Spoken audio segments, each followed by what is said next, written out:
Welcome back after the break. ہم نے لی چھوٹی سی بریک تاکہ جلدی سے واپس آئیں اور آپ کو ہمارے جو آج کے بہت اسپیشل گیسٹ ہیں جن کو ہم نے اسپیشل ریکویسٹ کر کے بلایا ہے شو کے اوپر, ان کے ساتھ ایک اسپیشل پروگرام کریں. اور وہ پروگرام ہے جی کس پر؟ وہ پروگرام ہے تھیلاسیمیا پر. تھیلاسیمیا کیا ڈیزیز ہے, کن پیشنٹس کو یہ لوگ سفر کرتے ہیں, کیا ہے پاکستان کے اندر کہ ان کا اگر اللہ نہ کرے کسی کو یہ اس ڈیزیز سے وہ اگر آشکار ہو جاتا ہے تو پاکستان میں کس طرح کی فیسلٹیز اویلیبل ہیں جس کے تھرو وہ اس بیماری سے لڑ سکتے ہیں. از دیر اے ہوپ, یا پھر یہ بالکل ہی جیسے پہلے کینسر جیسی بیماریوں کے لیے لیا جاتا تھا کہ بالکل آخری سٹیج ہے اور کچھ بھی نہیں ہو پائے گا. یہ سارے متس آج ہم بریک کریں گے. ہمارے بڑے ہی اسپیشل آج گیسٹ ہیں ریٹائرڈ میجر جنرل صاحب عابد لطیف خان. انہوں نے اسپیشل ہمارے شو پر آئے ہیں تاکہ آپ لوگوں کے ساتھ بات چیت کر سکیں اور آپ کے ساتھ کی ساری اویئرنیس پہنچا سکیں. So welcome to the show sir. Thank you very مچ.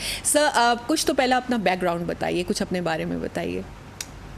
جی میں لاسٹ ایئر 2023 میں I retired as a major general جی after having put in service of 35 years. جی سر. اور ظاہر ہے بینگ اے ملٹری کیریئر میرا پورے پاکستان میں تقریباً ہر جگہ پہ ہم نے سروس کی. جی. اور انفینٹری میرا کور تھا جس میں تو زیادہ میری سروس جو ہے وہ towards Afghanistan border western borders کی طرف رہی, بلوچستان میں بھی, وزیرستان, سوات. اور ابھی ریٹائرمنٹ کے بعد پھر میں نے ایک فاؤنڈیشن بنائی جس کا نام ہاجرہ حمزہ فاؤنڈیشن ہے. ماشاء اللہ. پرائمریلی اس کا بنانے کا مقصد تھا کہ ہم تھیلیسیمیا کے لیے کام کریں. جی. اور ہمارا ایم ہے کہ ہم انشاءاللہ ایریڈیکیٹ کریں اس ڈیزیز کو پاکستان سے. انشاءاللہ. تو اس مقصد کے تحت وہ بنائی ہوئی ہے اور اس پہ ابھی کام ہو رہا ہے. اور ایک ہم نے تھیلیسیمیا سینٹر بنایا جی ایبٹ آباد میں. جی جی. اس تھیلیسیمیا سینٹر میں بھی ابھی تک ہمارے پاس 215 بچے رجسٹر ہو چکے ہیں, جبکہ یہ بنائے ہوئے ابھی ہمیں سال بھی کمپلیٹ نہیں ہوا. جی. تو اس کا مطلب یہ ہے کہ اس بیماری کا تھریٹ بڑا سیریس ہے اور لوگوں کو ضرورت ہے کہ ہم اس کے لیے ان کی بچوں کی کیئر کے لیے, مینجمنٹ کے لیے اس طرح کے دیگر سینٹر بھی قائم کریں, خاص طور پہ دور دراز علاقوں میں. اور ساتھ جو سب سے امپورٹنٹ ہے کہ اس کی پریونشن کے لیے کام کریں. پریونشن. جی. تو یہ میرا مختصر سا تعارف ہے اور ہماری فاؤنڈیشن کا بھی. ٹھیک ہے سر. سر آبویسلی کبھی کبھی جو ہمارے عام انسٹیٹیوٹ کے یا وہ لوگ ہوتے ہیں ان کو شاید اتنا ان کو نا بہت سخت دل سمجھا جاتا ہے. ہیومن اسپیکٹ جو ہوتا ہے نا وہ سمجھتے ہیں کہ نہیں کام کر کر کے وہ ہوتا ہے. But this is such a noble cause جس پہ آپ کام کر رہے ہیں, آپ نے اپنے آپ کو ڈیڈیکیٹ کیا ہوا ہے. تو I really want to highlight this effect as well کہ کس طرح سے آپ کا جو ایک بیک گراؤنڈ ہے ایک آرمڈ انسٹیٹیوٹ کا, اس سے یہاں تک کا سفر جو کہ آپ ایک بچے جو کہ ان پریویلیجڈ ہیں اور آپ کو پتہ ہے کہ ان کو اسپیشلی جو تھیلاسیمیا ہے اور جو ہمارے آپ کے کہہ سکتے ہیں جو افورڈ نہیں کر سکتے بچے, ان کے لیے آپ نے یہ کاز کیا ہے. So how did it help from that journey till this journey? دیکھیں یہ ہمارا کام جو ملٹری میں ہے وہ صرف بارڈرز کے اوپر ایکسٹرنل یعنی ڈیفینس یا ایکسٹرنل سیکیورٹی نہیں ہے بلکہ انٹرنل سیکیورٹی بھی ہے. اور اس کے لیے ہم جب ڈفرینٹ ایریاز میں آپریشنز کے لیے جا رہے ہوتے ہیں یا سم ٹائمز ان ایڈ آف سول پار جا رہے ہوتے ہیں, جب کوئی کوئی بڑے کوئی انسیڈنٹس ہو جائیں, کوئی ارتھ کوئک ہو یا کوئی فلڈ ہو, تو اس وقت بھی ہم لوگ اس طرح کے کام کر رہے ہوتے ہیں. جی. اور آپریشنل ایریاز میں بھی آپ نے دیکھا ہے بلوچستان میں بھی دور دراز ایسا ہی ہے. تو ہم جو جس کو کہتے ہیں نا کہ لوکلس کے لیے میڈیکل کیمپس لگانے اور دیگر اس طرح کے ایجوکیشن میں اور ہیلتھ کے لیے ہم پہ کام کر رہے ہیں. تو یہ ایک ہمارا ایک پارٹ آف آر پروفیشن. جی. تو میں نے اس تھیلیسیمیا کے چناؤ اس لیے کیا کہ 1993-4 میں ہماری فیملی میں بھی ایک تھیلیسیمیا میجر کی بچے کی پیدائش کے بعد ہمیں اس کا صحیح ادراک ہوا اور پتہ چلا کہ تھیلیسیمیا بیماری کیا چیز ہے اور اس کا کتنا سیریس افیکٹ ہوتا ہے. اس کے بعد پھر چونکہ میں ڈفرینٹ جگہوں پہ پوسٹڈ بھی رہا اور میں نے دیکھا اس میں پھر زیادہ میں انٹرسٹ لیتا تھا اور میں یہ محسوس کیا کہ اس کے لیے بہت زیادہ کام کرنے کی ضرورت ہے. چونکہ یہ ایک ہیریڈیٹری ڈیزیز ہے جو کہ پیرنٹس سے ٹرانسفر ہوتی ہے تو اس کو پریونٹ کیا جا سکتا ہے, جبکہ ہمارے ہاں انفارچونیٹلی پاکستان میں پریونشن کے لیے اس کا کوئی خاطر خواہ کام نہیں کیا جا رہا. Sir, can I ask over here, what is prevention? What is basically the stages of جو ہے prevention first ہے اور اس کے بعد control اس کا کرنا ہے؟ جی ایکچولی یہ جس طرح میں بتا رہا ہوں نا کہ یہ جینیٹک بلڈ کا ڈس آرڈر ہے. جینیٹک کا مطلب کہ جینز میں ہے, پیرنٹس سے, دونوں پیرنٹس سے ٹرانسفر ہوگا جی بچے کو.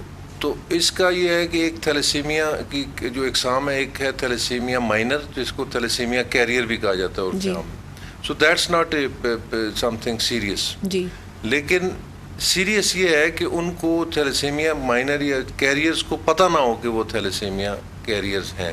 اگر 2 تھیلیسیمیا کیریئر کی آپس میں شادی ہو جائے جی تو پھر 25% چانسز ہیں کہ ان کی جو بیبی کی برتھ ہوگی وہ تھیلیسیمیا میجر بن جائے گی. تھیلیسیمیا میجر جو ہے نا وہ سیریس بلڈ کا ڈس آرڈر ہے جس کی وجہ سے ان کا ریڈ بلڈ سیلز ہیموگلوبن نہیں بنتا, یا اگر بنتا بھی ہے تو فوراً بریک ہو جاتا ہے. تو آپ کو پتہ ہے کہ ہیموگلوبن کے بغیر سروائیول ہی نہیں ہے انسان کا. تو اس لیے وہ پھر بلڈ کے اوپر ڈپینڈنٹ ہوتے ہیں تھیلیسیمیا میجر کے بچے. اور بلڈ ان کو ریگولرلی آپ نے انیشیلی مہینے میں 1 دفعہ, پھر آہستہ آہستہ ود ایج مہینے میں 2 دفعہ بلڈ انفیوژن جی کنٹینیوسلی کرنا پڑتا ہے. ٹرانسفیوژن جی ٹرانسفیوژن. تو اسی کے ساتھ ایسوسیٹڈ یہ ہے کہ وہی بلڈ جو ہے نا جب وہ بریک ہو جاتا ہے تو وہ آئرن میں کنورٹ ہو جاتا ہے, اور آئرن کا پھر ڈپازٹ ہونا شروع ہو جاتا ہے آپ کے ڈفرینٹ باڈی آرگنز میں, وچ از اگین سیریس. اگر زیادہ ایکیومولیٹ ہو جائے تو وہ پھر فیٹل بھی ہو جاتا ہے. جی تو اس لیے اس کی iron chelation therapy is also very important. وہ ساتھ ساتھ ہونی ہے اور جو کہ کافی ایکسپینسو بھی ہے. جی سر بالکل. تو اس کے جو 3 سٹیجز ہیں, یعنی پہلے تو یہ ہے کہ آپ اگر یہ ہو گیا ہے تو پھر ظاہر ہے ان بچوں کو آپ نے مینیج کرنا ہے پراپرلی, ان کا کیئر کرنا ہے, ٹریٹمنٹ کرنی. اس میں یہ ہے کہ ان کو بلڈ بھی چاہیے اور آئرن کیلیشن کی میڈیسن بھی چاہیے. اور اگر یہ پراپرلی اور ریگولرلی ملتی رہے تو ان کی بڑا اچھا یہ ہیلدی اپنا close to healthy lifestyle they can spend. Right. However, because of the shortage of blood and shortage of resources یا funds, آپ وہ جو میڈیسن بھی صحیح طرح سے نہیں دے سکتے, تو اس لیے ان کی مینجمنٹ بھی صحیح نہیں ہوتی. اور اسی لیے پاکستان میں ان کی average age is about 15 to 16 years only. Sir that is a very short span. جی ہاں. ایون کینسر جو انڈیوس پیشنٹس ہوتے ہیں ان کا بھی اتنا شارٹیج اس پر نہیں ہوتا ہے جتنا تھیلیسیمیا. اور اس کا ریزن یہ ہے کہ وہ مینجمنٹ ہم صحیح نہیں کر پاتے. حالانکہ پاکستان میں اس وقت 90 کے قریب NGOs ہیں جنہوں نے اس کی مینجمنٹ اور کیئر کر رہی ہیں. دوسری اس کا یہ ہے کہ اس کا جو پرماننٹ کیور ہے فلی, یعنی کیور جو ہے that is bone marrow transplant. Bone marrow transplant that is bone very marrow expensive. Transplant is again very expensive treatment. 1 جی 2 یہ ہے کہ اس کا جو میچ جو اس کا 100% ہونا وہ بھی کافی ریئر ہے, یعنی وہ سبلنگ سے ہی ہو سکتا ہے لائکلی. تو اس میں پہلے تو اس کا میچ نہیں ملتا, اور اگر مل بھی جائے تو وہ ٹریٹمنٹ بڑی ایکسپینسو ہوتی ہے. جی. اور اگر ارلی سٹیج میں ہو جائے تو زیادہ سکسیس کے چانسز ہیں. تو پاکستان میں اس وقت تقریباً 12 سے 13 تھیلیسیمیا بلڈ ٹرانسفیوژن سینٹرز ہیں.